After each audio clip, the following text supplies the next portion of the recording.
Anticipaban una excursión típica y plácida por el río, un tranquilo paseo en kayak, alguna broma ligera entre compañeros. Sin embargo, cuando su embarcación se acercó a un meandro tranquilo oculto por la vegetación, sus circunstancias cambiaron drásticamente. Allí, apenas aferrado a la vida en el lodo, yacía un pastor alemán, sujeto por una cadena, herido y mirándolos como si hubiera presenciado horrores que ninguna criatura debería soportar. Lo que entonces desconocían era que esto no era meramente una operación de rescate, era el desentrañamiento de un secreto que alguien había intentado ocultar permanentemente, y el calvario que aquel can había sufrido aún no había concluido.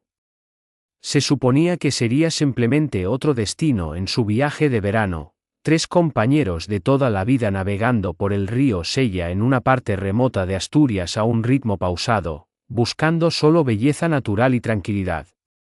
Gonzalo, el organizador meticuloso, Noel, el irónico, Luis, el individuo compasivo con una cámara perpetuamente colgada al cuello. No eran aventureros, simplemente 3 individuos tomando una semana de respiro de las presiones laborales y los compromisos. Sin embargo, la vida no siempre anuncia sus interrupciones antes de intervenir con fuerza.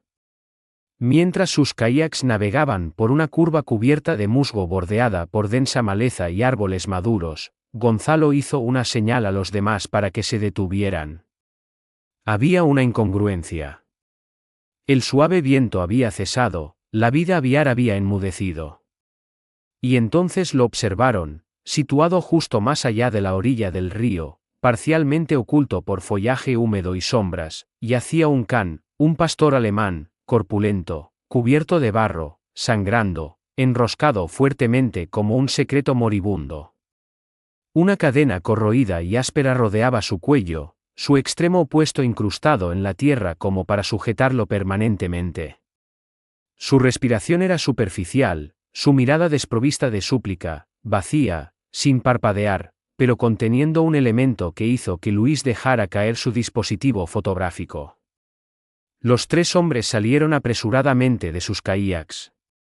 Gonzalo, cuyas manos típicamente temblaban al procurar café, avanzó a 4 patas inicialmente. El pastor ni gruñó ni retrocedió, simplemente emitió un sonido tan débil que parecía un suspiro. Gonzalo extendió la mano gradualmente, murmurando frases incoherentes.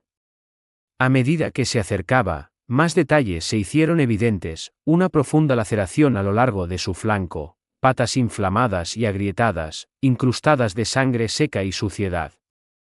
El perro estaba herido pero no fallecido, un hecho que intensificó la situación. Se había arrastrado hasta allí, luchado por alcanzar este lugar. Entonces Luis detectó algo más, marcas de arañazos en el suelo, líneas repetidamente inscritas en el mismo lugar, no al azar, sino intencionales, débiles, pero formando un emblema rudimentario, posiblemente un triángulo o una flecha. Carecía de coherencia, pero nada en este instante la tenía. Noel finalmente rompió el silencio, con la voz entrecortada. Estaba intentando comunicar algo, quizás a cualquiera, que no se había rendido.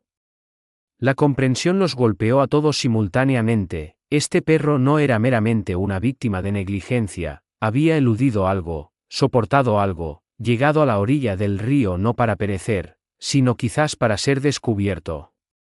Gonzalo recuperó su teléfono móvil, sus dedos temblando, y contactó con la clínica veterinaria más cercana que pudo localizar mediante un motor de búsqueda, a 1 hora de distancia, pero cada segundo parecía una apuesta. ¿Sobreviviría? Mientras lo colocaban cuidadosamente en la parte trasera de su vehículo todoterreno, Eco, como posteriormente lo llamarían, soltó una única y suave exhalación, no de alivio, ni de dolor, sino algo más profundo. Como si dentro de aquella forma maltratada y temblorosa residiera un espíritu aún no preparado para ceder. Y aunque entonces lo desconocían, este no era el final de la lucha de Eco, era meramente su inicio. El viaje a las instalaciones veterinarias más cercanas pareció un intento desesperado por adelantar una quietud que se aproximaba. Eco, sí, ya habían comenzado a llamarlo así. Yacía inerte en el asiento trasero, su respiración lenta y superficial, sus ojos parcialmente cerrados pero aún inspeccionando su entorno como un soldado demasiado cansado para ofrecer un saludo. Gonzalo, que nunca había poseído ni siquiera un pez mascota, sostuvo la pata de Eco durante todo el trayecto. Luis conducía, con los nudillos blancos, mientras Noel revisaba persistentemente el GPS como si pudiera acelerar milagrosamente su progreso. Las carreteras serpenteaban a través de pinares y tierras de cultivo, pero ninguno de los paisajes tenía ya importancia alguna. La única preocupación era si este perro, este enigma, seguiría respirando cuando llegaran al aparcamiento de la clínica. La doctora Elena Montero lo recibió en la entrada, una mujer pragmática con ojos amables y un calzado que parecía haber soportado más tempestades que atendido a la moda. Actuó sin demora. Sala 3. Inmediatamente. Sus manos se movieron rápidamente, sus preguntas aún más. ¿Qué ocurrió? ¿Dónde lo localizaron? ¿Consumió algo? ¿Alguna garrapata aparente? Los jóvenes respondieron con vacilaciones, pero ella no se detuvo. La única acción que Eco realizó fue levantar la cabeza una vez cuando ella tocó la cadena aún asegurada alrededor de su cuello. Una hora transcurrió con lentitud agónica. Finalmente, Elena salió, quitándose los guantes ensangrentados, con expresión indescifrable. Está estable, por los pelos. Lo trajeron justo a tiempo. Una oleada de alivio los invadió, pero retrocedió aún con más fuerza cuando continuó, hay más. No solo está herido, ha sido repetidamente dañado. Tiene fracturas antiguas, cicatrices, una quemadura parcialmente curada en el costado, y esto. Mostró una fotografía de primer plano tomada del hombro de Eco, revelando tinta tenue, apenas discernible bajo el pelaje apelmazado, un tatuaje, de estilo gubernamental, desvaído pero inconfundible. Eso no es una marca de mascota. Es una identificación K9. Permanecieron en silencio, como si una realidad completamente nueva acabara de fracturarse bajo ellos. Elucidaba tanto, porque Eco retrocedía ante las voces alzadas pero se abstenía de gruñir, porque parecía inmovilizarse cada vez que una puerta crujía, porque los observaba a todos no con aprensión sino con escrutinio, evaluándolos, interpretando sus motivos. No era un animal doméstico, estaba entrenado, disciplinado y ahora completamente solo. Aquella noche, resolvieron alternarse para quedarse con él en las instalaciones. Luis hizo la primera guardia. Trajo un saco de dormir y se colocó junto a Eco, leyendo una vieja revista de viajes simplemente para romper el silencio. Alrededor de la medianoche, Eco se agitó, con las orejas alerta. Miró fijamente la ventana durante 10 minutos continuos, inmóvil. Luego emitió un gruñido bajo y constante, con los ojos sin parpadear. Sin embargo, la ventana no revelaba nada, solo oscuridad. Luis permaneció despierto toda la noche. Al amanecer, la respiración de Eco era más regular, aunque todavía no se levantaba. Elena indicó que requeriría semanas, posiblemente meses, de recuperación. Sin embargo, en su tono, había un elemento adicional, respeto. Lo que sea que haya soportado, comentó, acariciando suavemente su pelaje, lo soportó con un propósito. Los caninos no perseveran con tanta tenacidad a menos que estén luchando por regresar a algo. Y así, sin más, toda la situación cambió. Esto ya no se trataba meramente de ayudar a una criatura herida, se trataba de descubrir qué, o a quién, se había visto obligado a dejar. Tras 2 días de atención continua, la respiración de Eco se había vuelto más regular y sus ojos, aunque aún mostraban fatiga, ya no parecían sin vida. Los jóvenes se turnaban para atenderlo, como médicos de campaña en un conflicto. Gonzalo susurraba pasajes de podcast, Luis leía extractos de un viejo diario de viajes y Noel, naturalmente, ponía música electrónica suave en su teléfono, afirmando, hasta los caninos aprecian un ambiente relajado. Sin embargo, una transformación estaba ocurriendo, no solo en Eco, sino en los tres.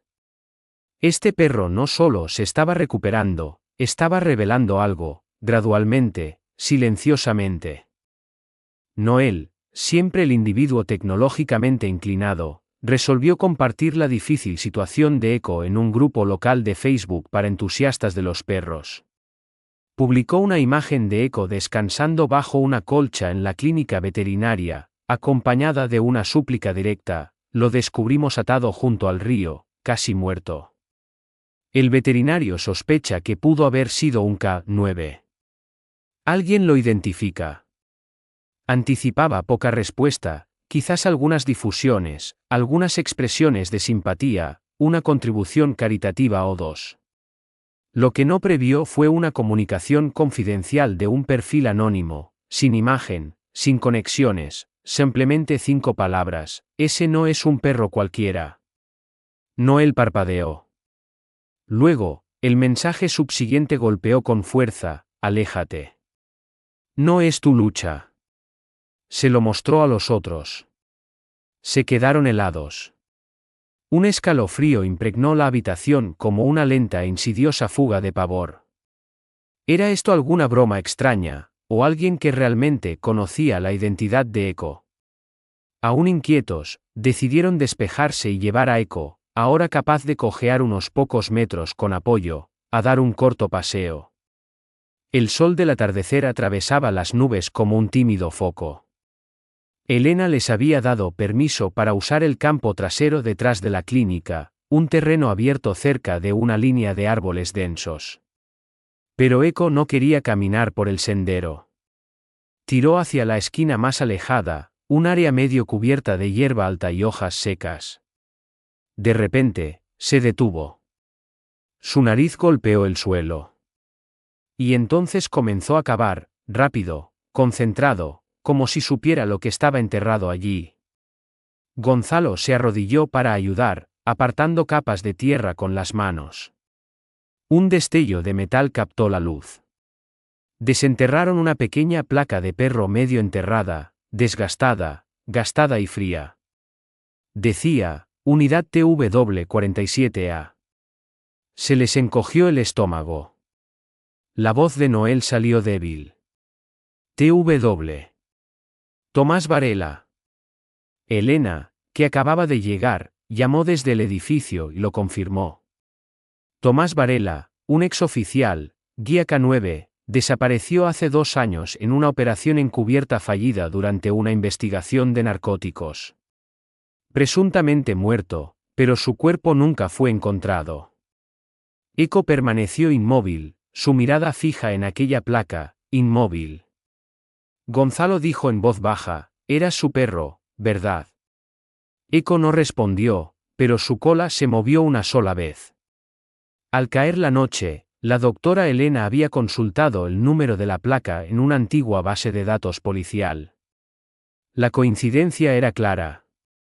Eco no era su nombre real.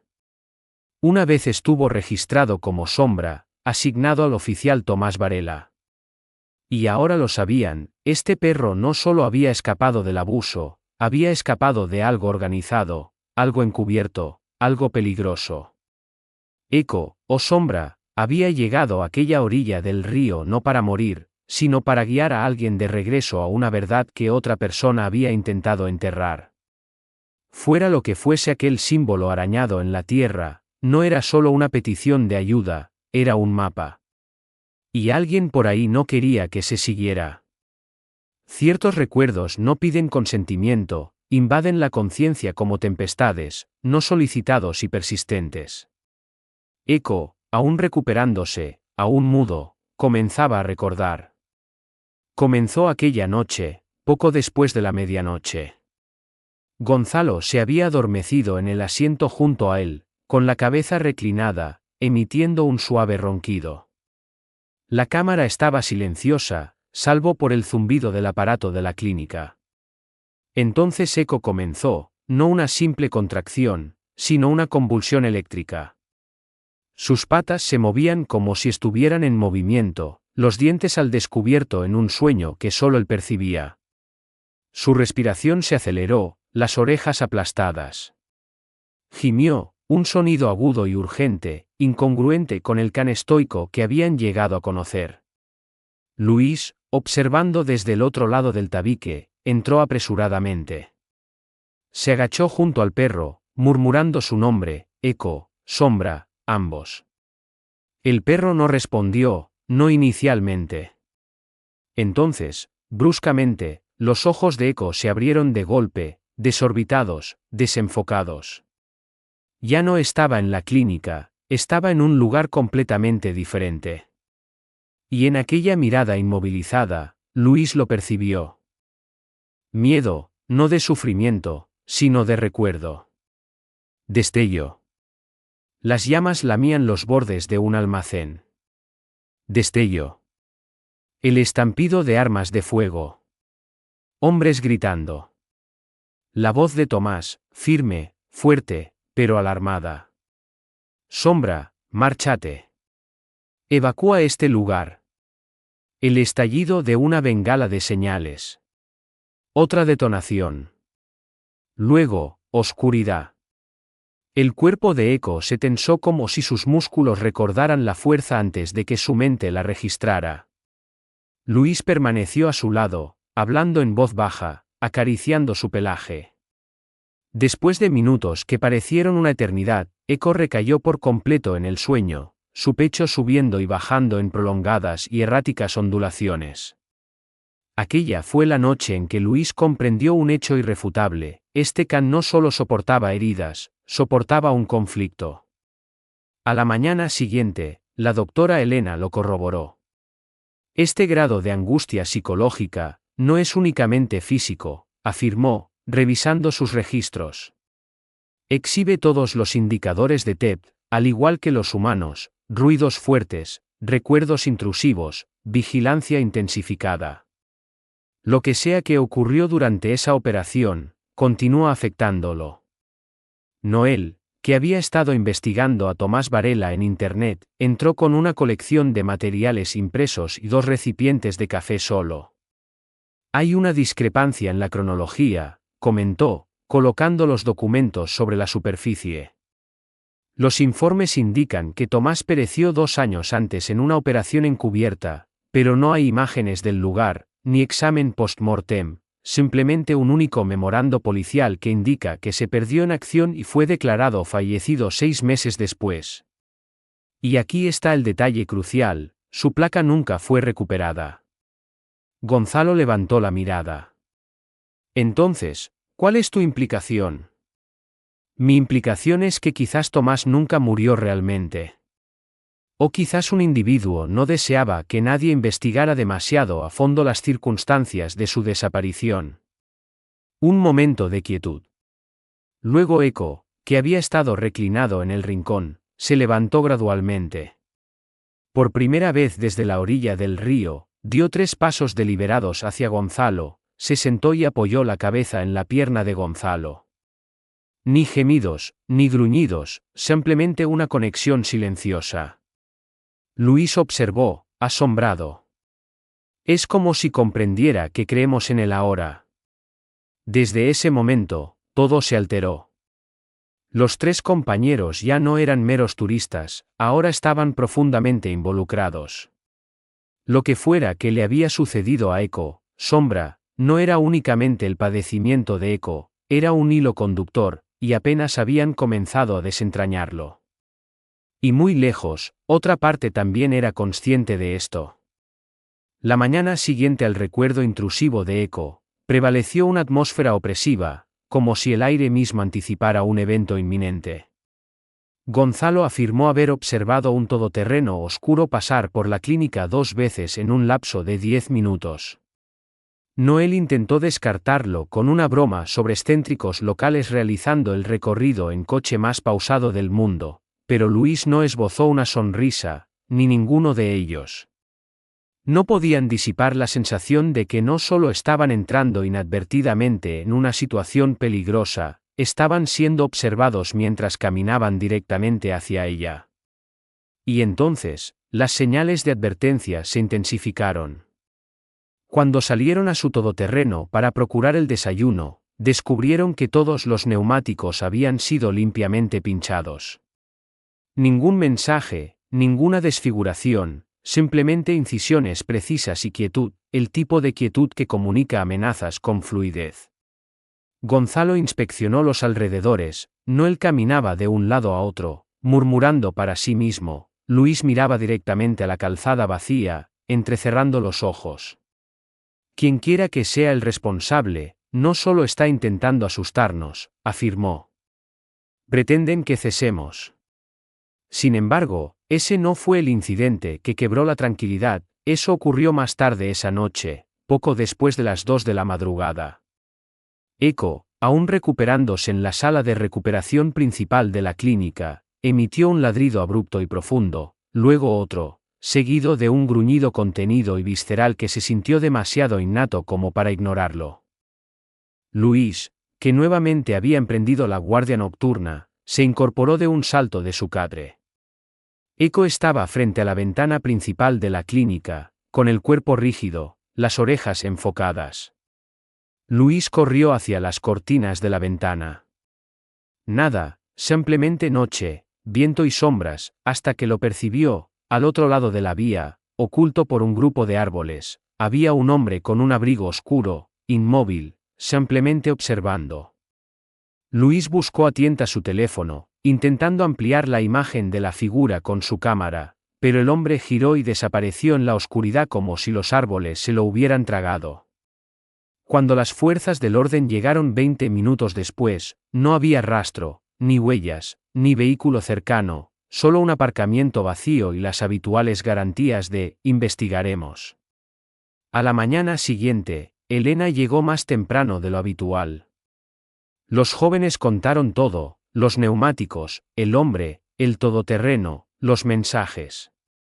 Ella permaneció serena. En lugar de eso, se dirigió a su despacho trasero, cerró la puerta con llave y regresó sosteniendo un sobre marrón. Esto llegó por correo ayer, afirmó. Sin remitente. Dentro había una fotografía borrosa en blanco y negro de Eco, tomada desde la distancia, y escrita en la parte inferior con tinta roja una sola frase: «Devuelvan al perro». No tienen idea en qué se están metiendo. La habitación se sumió en el silencio. Ya no era meramente un enigma, era una amenaza. Sin embargo, Eco, sombra, permaneció impasible. De hecho, aquella misma noche, cuando Gonzalo entró en la habitación vistiendo su chaqueta, Eco se levantó. Avanzó cojeando, presionando su nariz contra la pierna de Gonzalo como si supiera que era hora de partir. Gonzalo miró hacia abajo, luego hacia los demás. No desea ocultarse. Desea que descubramos de qué se trata todo esto. Luis afirmó con un asentimiento. Entonces lo descubriremos, y lo concluiremos.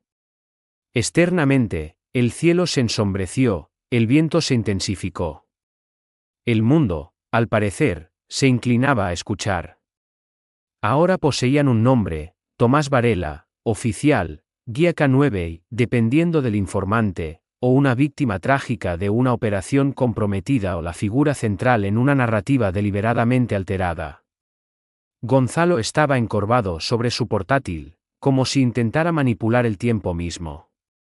Luis examinaba meticulosamente los archivos de noticias locales, mientras Noel elaboraba el tipo de publicaciones en línea que atraen o a adeptos a las conspiraciones o a individuos con información privilegiada. Cuanto más indagaban, más enrevesada parecía la situación. Según el informe policial oficial, Tomás había desaparecido durante una operación de narcóticos que involucraba a un informante y a un equipo de trabajo comprometido.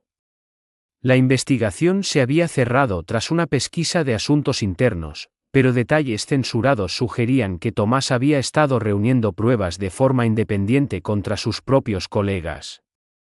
Sus últimas comunicaciones fueron marcadas por inconsistencias, una fue enviada 3 horas después de que fuera oficialmente declarado fallecido. Otra permaneció sin abrir, dirigida a un teniente ahora retirado que había mantenido silencio desde entonces. Y luego estaba el asunto de la placa, nunca recuperada. Gonzalo se reclinó en su asiento. No es meramente que desapareciera, comentó. Es la rapidez con la que buscaron suprimir la discusión al respecto. Es como si lo hubieran borrado. Luis estaba junto a la ventana, con los brazos cruzados. Pero no pudieron borrar a Eco. Ese es su error. La doctora Elena, ahora tan profundamente involucrada como los jóvenes, utilizó un contacto. Un antiguo asociado suyo, el comisario retirado César Dueñas, conservaba acceso al sistema obsoleto. Cuando ella le contó la historia, él permaneció en silencio durante un largo periodo. Luego, con un tono teñido de tristeza, murmuró: recuerdo a Varela. Poseía una integridad que resultó perjudicial. Mencionó que lo seguían, afirmó poseer documentos capaces de exponer un problema significativo. Le aconsejé que tuviera cuidado. Esa fue nuestra última conversación. Sin embargo, César poseía un elemento adicional. Una carpeta de investigación que Varela le había entregado subrepticiamente pocos días antes de su desaparición. Dentro había nombres escritos apresuradamente, fechas y una sola frase que destacaba conspicuamente: no son del cártel, somos nosotros. Y de repente, la comprensión amaneció. Eco no había sido meramente un can en una situación desafortunada, había sido parte de una unidad de dos miembros que intentaba revelar algo arraigado en el mismo sistema diseñado para proteger a la población. Luis negó lentamente con la cabeza. No solo fue perseguido, fue traicionado. Pero la pregunta persistía: si Tomás había sido silenciado, ¿qué fue de los archivos que había estado reuniendo? ¿Dónde habían desaparecido? ¿Y por qué alguien creía que Eco también necesitaba desaparecer? Aquella noche, Eco una vez más se movió con un claro sentido de la dirección. Caminó hacia la entrada, miró hacia atrás y esperó. No era arbitrario, poseía conocimiento. Gonzalo agarró su ropa de abrigo. Donde quiera que él vaya, lo acompañaremos. Y así, en un vehículo con frenos parcialmente funcionales y un contenedor lleno de suplementos proteicos, se embarcaron. La ruta era extensa, sin pavimentar y en gran parte olvidada. Sin embargo, el can a su lado recordaba cada curva. Esto ya no era meramente un enigma, era una misión. Su destino exacto les era desconocido, pero Eco claramente conocía el camino. Esto era evidente. Lo siguieron durante numerosos kilómetros hacia el Parque Natural de Redes, más allá de carreteras sin señalización, a través de senderos serpenteantes que solo el viento parecía recordar. Cuanto más avanzaban, más profunda se volvía la quietud, como si la propia naturaleza estuviera suprimiendo su aliento. A media tarde, Eco emitió un solo ladrido y se desvió bruscamente del camino, guiándolos hacia un matorral denso e intacto. Lo que yacía adelante no estaba indicado en ningún mapa. Oculta bajo estratos de pino y arbustos espinosos había una cabaña diminuta y desgastada por la intemperie, apenas discernible hasta que uno se encontraba a menos de 3 metros de ella. Su tejado se hundía, sus paredes mostraban las cicatrices del tiempo y las tempestades, pero una cualidad animada la invadía. Eco no mostró reticencia, avanzó hacia la entrada principal, con la cola rígida, la cabeza erguida. Luis alcanzó el picaporte, que gimió al abrirse como una vértebra tensa. Dentro, la atmósfera estaba cargada de polvo, del tipo que imbuye al tiempo de un peso palpable. Sin embargo, en el rincón yacía una cama sencilla, una unidad de calefacción corroída, un viejo petate militar y, en la pared, débilmente inscritas en la madera, estaban las iniciales TVV. A Gonzalo se le cortó la respiración. No estaban meramente en cualquier cabaña, habían descubierto el último refugio de Tomás Varela. Luis se acercó a un pequeño armario, lo forzó para abrirlo, y allí yacía, un diario desgastado. La cubierta estaba agrietada, sus páginas dobladas en los bordes, pero las palabras en su interior eran sorprendentemente claras. Entrada tras entrada, escritas con tinta afilada y urgente, descripciones de informantes, detalles de oficiales aceptando pagos ilícitos, nombres, fechas, transacciones, un completo expediente del caso. Tomás lo había estado documentando todo meticulosamente. Y entonces, las entradas cesaron. La última era diferente, manchada, apresurada, escrita como por alguien inseguro de su futuro. Si estás leyendo esto, me encontraron. Eco es el único que lo sabe. Tuve que enviarlo lejos. Se estaban acercando rápido. Si no lo logro, déjalo vivir. Déjalo ser libre. Noel leyó la última frase en voz alta, y el silencio que siguió pareció sagrado. Eco, ahora posicionado al borde del diario, miraba al suelo, inmóvil. Luego, lentamente, empujó el libro con la nariz y se tumbó a su lado, como si guardara no solo un recuerdo, sino una promesa. Aquel instante los afectó profundamente. Gonzalo se arrodilló y murmuró, no solo estaba huyendo. Llevó esta carga durante todo el tiempo. Recogieron el diario, los documentos y la placa de Tomás, que estaba oculta en una caja de zapatos cerca del calentador. En el reverso de la placa, grabadas a mano, estaban las palabras: es más que un perro. Es mi verdad. Los jóvenes partieron de la cabaña transformados. Lo que había comenzado como un encuentro accidental en la orilla de un río se había convertido en algo mucho más significativo, un acto de preservar un legado. Tomás pudo haber desaparecido, pero su voz perduró a través de la inquebrantable lealtad de un compañero que se negó a olvidar. Y ahora, Eco ya no estaba solo. Para cuando emergieron del bosque, su objetivo ya no estaba envuelto en misterio, se había convertido en un deber solemne. El diario, la placa, los nombres, era suficiente para exponer todo lo que Tomás Varela había perecido salvaguardando. La doctora Elena actuó sin demora. Contactó con un agente federal de confianza que conocía de su época en el ejército, un individuo que le debía más de un favor. En 48 horas, comenzó una investigación discreta pero potente. No hubo anuncios públicos, ni sirenas estridentes, solo presión metódica. Se abrieron puertas, se recuperaron registros, se interrogó a individuos. Por primera vez en 2 años, el nombre de Tomás Varela resonó en los pasillos de la justicia. Sin embargo, este segmento de la narrativa se centró no en la impropiedad, sino en Eco. Una vez superviviente, luego testigo, ahora emblema. Se organizó una conmemoración pública en la plaza central del pueblo. Carecía de ostentación, ni efigies de mármol ni discursos sensacionalistas, simplemente una tarima de madera, varias filas de asientos plegables y una exhibición de la placa y el diario de Tomás bajo una bandera española. Luis, Gonzalo y Noel ocuparon la primera fila. Elena estaba inmediatamente detrás de ellos, y a su lado, sentado tranquilamente con un nuevo collar negro adornado con la placa de plata de Tomás, estaba Eco, ya no una criatura herida evadiendo fantasmas, sino un espíritu digno ocupando la prominencia que su historia había merecido. El alcalde pronunció unas palabras, seguido por el jefe de policía. Sin embargo, la asamblea permaneció impasible hasta que se pronunciaron las últimas palabras. No solo sobrevivió. Recordó. Los guió de regreso. Se negó a dejarnos olvidar.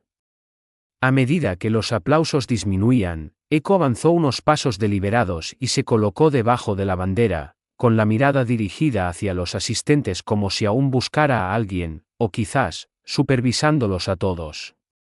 Tras la ceremonia, quedaba una determinación final: Eco necesitaba una residencia permanente. Gonzalo, que una vez se sintió mal equipado incluso para responsabilidades menores, habló primero. No se eligió. Ya está en casa. Luis y Noel afirmaron con asentimientos. No hubo disputa, solo consenso. Colectivamente, los tres establecieron la Guardia de Eco, una organización benéfica dedicada al bienestar de los K-9 retirados, proporcionándoles hogares, recuperación y reconocimiento. Lo que comenzó como unas vacaciones se había convertido en una misión. Una existencia, un Khan, había remodelado las suyas. En la imagen final, Eco está sentado junto al lago cerca de la cabaña. El sol impregna el agua con un tono dorado. Una suave brisa agita los árboles. Gonzalo está cerca, lanzando un trozo de madera que Eco ignora. En lugar de eso, Eco mira hacia adelante, aún orgulloso, vigilante, no porque anticipe peligro, sino porque salvaguarda la tranquilidad. Algunos caninos persiguen juguetes, Eco persiguió la justicia. Y finalmente, entregó algo mucho más potente que meras soluciones.